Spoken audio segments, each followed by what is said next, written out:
Hello, good morning. It's Tuesday the 12th. I'm FX Plu and this is the market brief. So the rules of the leadership contest were confirmed yesterday and it looks like we'll have a new Prime Minister on September the 5th.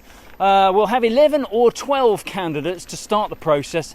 That depends on whether Priti Patel steps up before today's deadline. And then we'll have a series of votes which will whittle that number down to the final two by July 21st, which coincides nicely with Parliament's summer recess.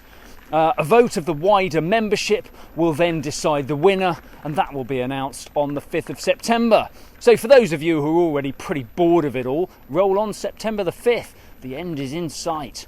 Governor Bailey has been on.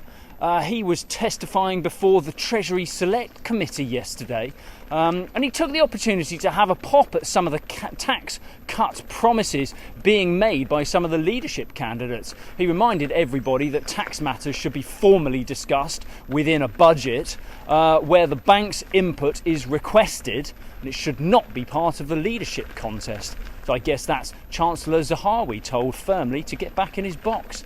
In the market, sterling remains on the back foot against the dollar.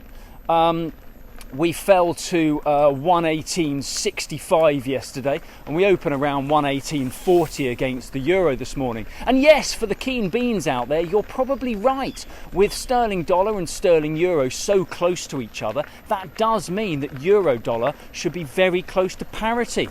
Indeed, we open around 100.10 this morning. I think that's how we're going to refer to it. Despite the dollar strength and what the Fed is telling us, many US banks remain convinced that they are heading for a recession in the US. Rising demand has caused runaway inflation, which has led the Fed to finally act, raising interest rates to quash demand. The labour market is still showing signs of resilience, though, and that suggests a strong economy, and that means that there is still the constant threat of wage inflation. So further Fed action is expected, and debate is leaning towards another 75 basis point hike at their next meeting. And they'll likely take rates over the neutral rate to slow things down.